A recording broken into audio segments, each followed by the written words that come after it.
बिस्मिल्लाहिर्रहमानिर्रहीम। आज के लेक्चर में हम बात करेंगे जी solution of partial differential equations के बारे में, और उसके लिए हम इस्तेमाल करेंगे लेप्लास ट्रांसफॉर्म्स या फिर लेप्लास ट्रांसफॉर्मेशन।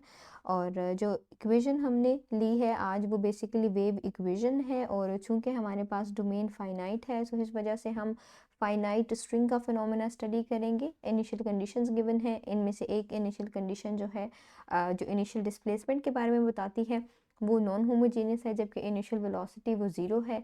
इसके अलावा बाउंड्री कंडीशंस दोनों होमोजीनियस हैं। बढ़ते हैं सोल्यूशन की तरफ। सोल्यूशन के लिए हम लेप्लास ट्रांसफॉर्मेशन इस्तेमाल करेंगे जी।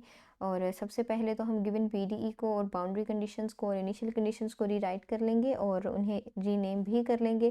जो सबसे पहला टास्क होता है जी रीनेमिंग के बाद दोबारा से गिवन डाटा को लिखने के बाद, वो ये है कि जो हमारे पास गिवन पीडीई है उसकी लेप्लास ट्रांसफॉर्मेशन कैलकुलेट करना है। तो इस वजह से लेप्लास ट्रांसफॉर्मेशन का ऑपरेटर दोनों तरफ अप्लाई कर लेंगे।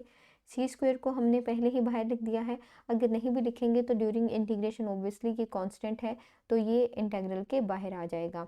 इसके अलावा हम अब इस्तेमाल कर लेंगे इस साइड के लिए Leibniz rule of differentiation under the integral sign. ऐसा इस वजह से है कि जब हमने इसके लिए इस तरह से इंटीग्रल अप्लाई कर लिया, ठीक है, हमारे पास है partial square u by partial x square, और इसे मल्टीप्लाई करेंगे एस टी और d t zero to infinity, ठीक है।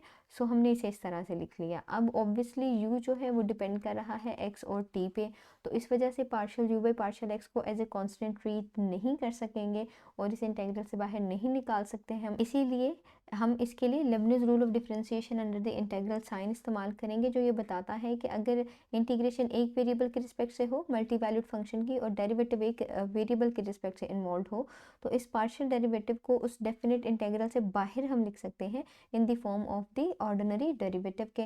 तो यही काम हमने यहाँ पर कर लिया है। चूँकि हमारे पास यहाँ पे सेकेंड ऑर्डर डेरिवेटिव था तो एक पार्शियल डेरिवेटिव जो है वो तो बाहर आ जाएगा, लेकिन फर्स्ट ऑर्डर पार्शियल डेरिवेटिव फिर भी अंदर बच जाएगा। हम 2 स्टेप्स में इसके टोटल पार्शियल डेरिवेटिव्स को बाहर ऑर्डिनरी डेरिवेटिव्स की फॉर्म में लिख लेंगे। ये साइड जी हमारे पास तो डेरिवेटिव है, टी पे ही डिपेंड कर रहा है, और इसे सॉल्व करने के लिए बाय पार्ट्स का फॉर्मूला इस्तेमाल करेंगे, इंटीग्रेशन बाय पार्ट, जिसके लिए अगर इसको यू कह लें इसको भी कह लें। यूजुअली पीपल ऐसा करते हैं कि इसको फर्स्ट और सेकंड का नाम दे लेते हैं। सो ये देखें u as it is integration of v minus whole integration लगा ली, फिर डेरिवेटिव ऑफ यू और इंटीग्रेशन ऑफ वी, और फिर ये जो होल इंटीग्रेशन था उसका हमने डी टी लिख दिया, ठीक है। It's very easy. आप लोगों ने शायद किसी और तरीके से सीखा हो तो आप इस बाय पार्ट्स इंटीग्रेशन को उस तरीके से भी कर सकते हैं, आंसर सेम आएगा। Again c square as it is लिख लेंगे और ये d by d x as it is. अब दोबारा से हम देखें इस तरह के, अब ये इंटीग्रल के फॉर्म में आ गया है तो दोबारा से इस पार्शियल डेरिवेटिव को बाहर डी बाई डी एक्स की फॉर्म में लिख लेंगे और अंदर बच जाएगा e minus s t u of x t d t. Simplifications कर लेते हैं जी। Simplification e of s t as it is आ गया, इसकी integration obviously first order derivative हो जाएगा, limits as it is. Again इसका डेरिवेटिव माइनस एस था वो प्लस एस हो गया, और ये u t of x T आ गया। इसकी सिंप्लीफिकेशन, अब ये पता है ये लेप्लास ट्रांसफॉर्मेशन है जी यू ऑफ एक्स टी की, ठीक है, जिसे हम u भी लिख सकते हैं u bar of x S, ठीक है। सो यहाँ पे सिंपली वही लिख लिया है इस इंटीग्रल की जगह पे, और d by d x as it is. अब इस तरफ मज़ीद राइट हैंड साइड पे सिंप्लीफिकेशन करेंगे तो ये जो डेरिवेटिव है अब ऑब्वियसली ये सेकेंड ऑर्डर डेरिवेटिव बन जाएगा, ये वन टाइम और ये सेकेंड टाइम, ठीक है। सो सेकेंड ऑर्डर डेरिवेटिव हमारे पास बन जाएगा। ये फर्स्ट टाइम एवेल्यूएशन कर लिया, फिर अगले स्टेप में सेकेंड टाइम एवेल्यूएशन कर लेंगे और राइट हैंड साइड सिंप्लीफाई हो गई।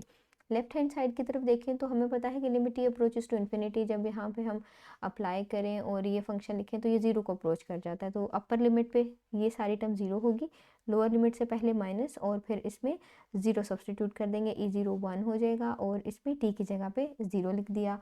अब ये इंटेग्रल अगेन इसको बाय पार्ट से सॉल्व करना है, ये जो सारा का सारा यहाँ पे लिखा हुआ है बाय पार्ट्स इंटीग्रेशन ओपन की हुई है। और अगेन फिर इस टर्म का हमें पता है कि इनिशियल कंडीशन, जो इनिशियल वेलोसिटी वाली कंडीशन थी वो गिवन थी, और वो कंडीशन हमने रीनेम की थी इक्वेशन नंबर 2 में, ठीक है, ये वाली। सो हम ये वहाँ पे इस्तेमाल कर लेंगे। ये सारी साइड जो है u t of x zero is equals to zero है, इसकी जगह पे ज़ीरो सब्सटीट्यूट कर देंगे और बाकी ये सारी टर्म को सॉल्व कर लेंगे, और सॉल्व कर चुकने के बाद अगेन ये जो पोर्शन है ये इसके इक्वल है, ठीक है। इस पे भी अगर t अप्रोचेस टू इन्फिनिटी की लिमिट अप्लाई करेंगे तो हमारे पास आंसर 0 आ जाएगा। सो इस वजह से इसकी जगह पे भी अपर लिमिट पे ये 0 हो जाएगा, माइनस लोअर लिमिट पे e की पावर में 0 और यहाँ पे भी 0 आ जाएगा। सो ये हमने यहाँ पे लिख लिया, ये प्लस और ये इंटेग्रल है Laplace transformation of u of x T, और ये राइट हैंड साइड जो अभी हमने सिंप्लीफाई की हुई थी एज इट इज़ आ जाएगी। अब ये e0 1 आ जाएगा। u ऑफ x0 की वैल्यू हम देख लेंगे कि हमें क्या गिवन है, तो वो इसमें सब्स्टिट्यूट कर लेंगे, लेकिन उससे पहले को सिंप्लीफिकेशन कर लेते हैं। सो मल्टीप्लिकेशन कर ली, s के साथ मल्टीप्लाई कर लिया, इसको s को इसके साथ भी मल्टीप्लाई करेंगे, s स्क्वायर आ जाएगा, और इसको ऑब्वियसली लिख सकते हैं हम u bar of x s के। सो वो लिख लिया right hand side as it is. अब इसको अगर हम मज़ीद सिंप्लीफाई करके लिखना चाहें तो ऐसा भी कर सकते हैं कि जो प्लस वाली टर्म है उसे पहले लिख दें और जो माइनस वाली टर्म है उसे बाद में लिख दें, और right hand side as it is.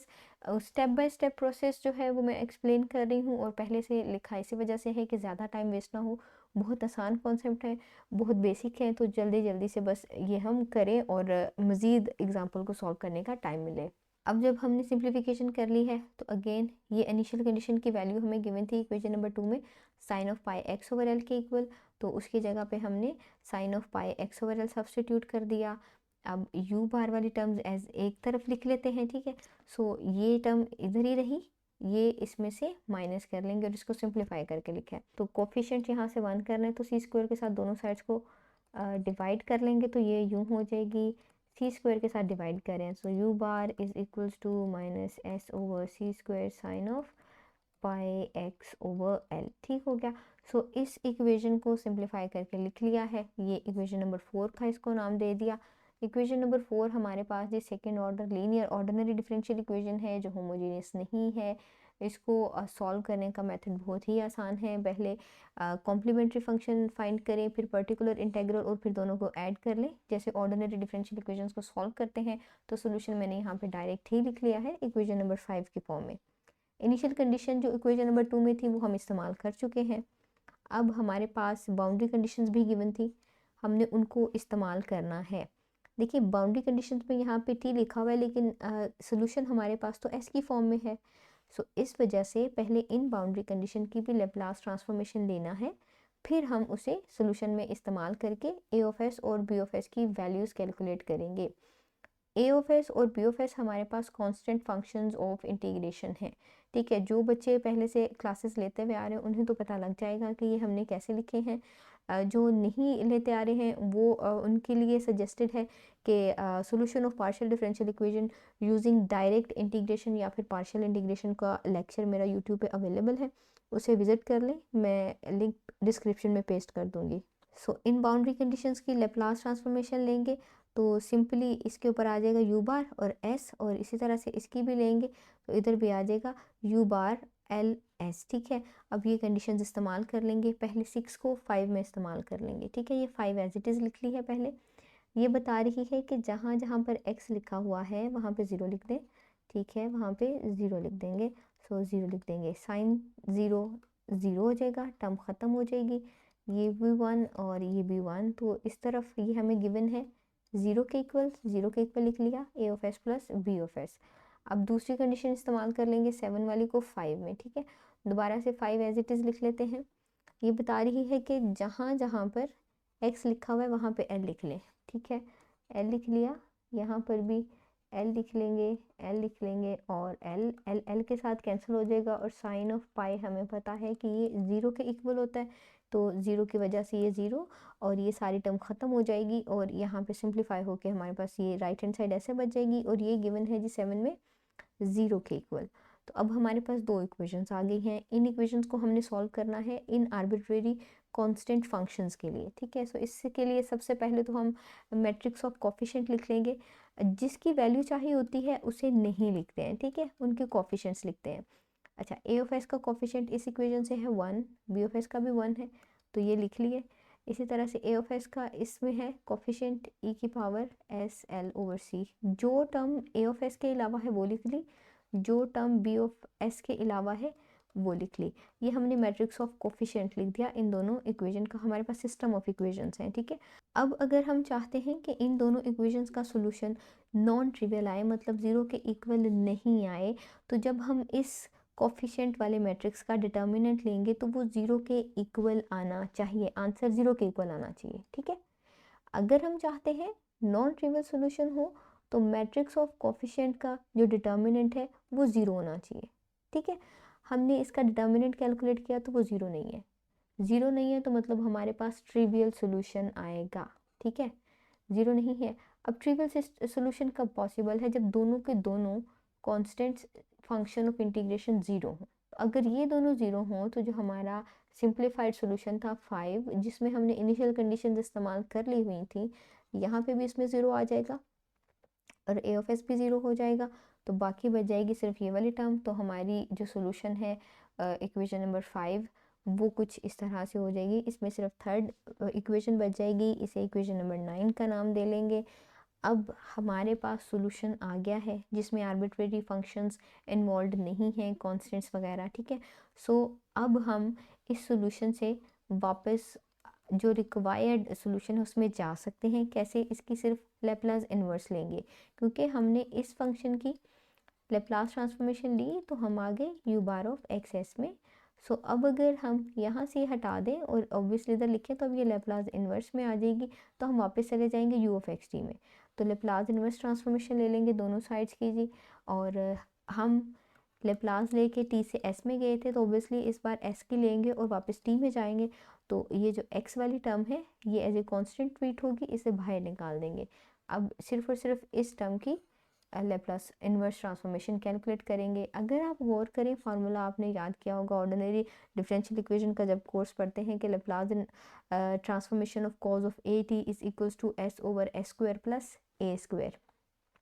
इस बार हमारे पास है s over s square plus c square pi square over l square. अगर हम इन दोनों टर्म्स को कंपेयर करें, इस टर्म को और इस टर्म को, तो हमारे पास ए की वैल्यू है जी सी पाई ओवर एल, ठीक है। Laplace inverse of S over s square plus a square, तो ये हो जाएगा कॉज ऑफ ए टी, ठीक है। सो हमारे पास ये टर्म मौजूद है, हमने इस पे जाना है, सिंपली ए की वैल्यू फाइंड की, ए की वैल्यू हमारे पास आ गई है सी पाई ओवर एल, वो हमने सब्सटीट्यूट कर दी, ये हमारे पास सोल्यूशन आ गया। लेप्लास ट्रांसफॉर्मेशन की मज़ीद एग्जांपल्स के लिए चैनल को विज़िट करते रहें। इसके अलावा नेक्स्ट लेक्चर में हम सॉल्व करेंगे जी wave equation along a semi infinite string, ठीक है। सेमी इन्फिनिट स्ट्रिंग में क्या होगा कि यहाँ पे इन्फिनिटी होगा और बाउंड्री कंडीशंस भी थोड़ी सी चेंज होंगी और इनिशियल कंडीशंस भी चेंज होंगी, और फिर इसे सॉल्व करेंगे। जो सेम है बस थोड़ा सा इसमें चेंज आएगा।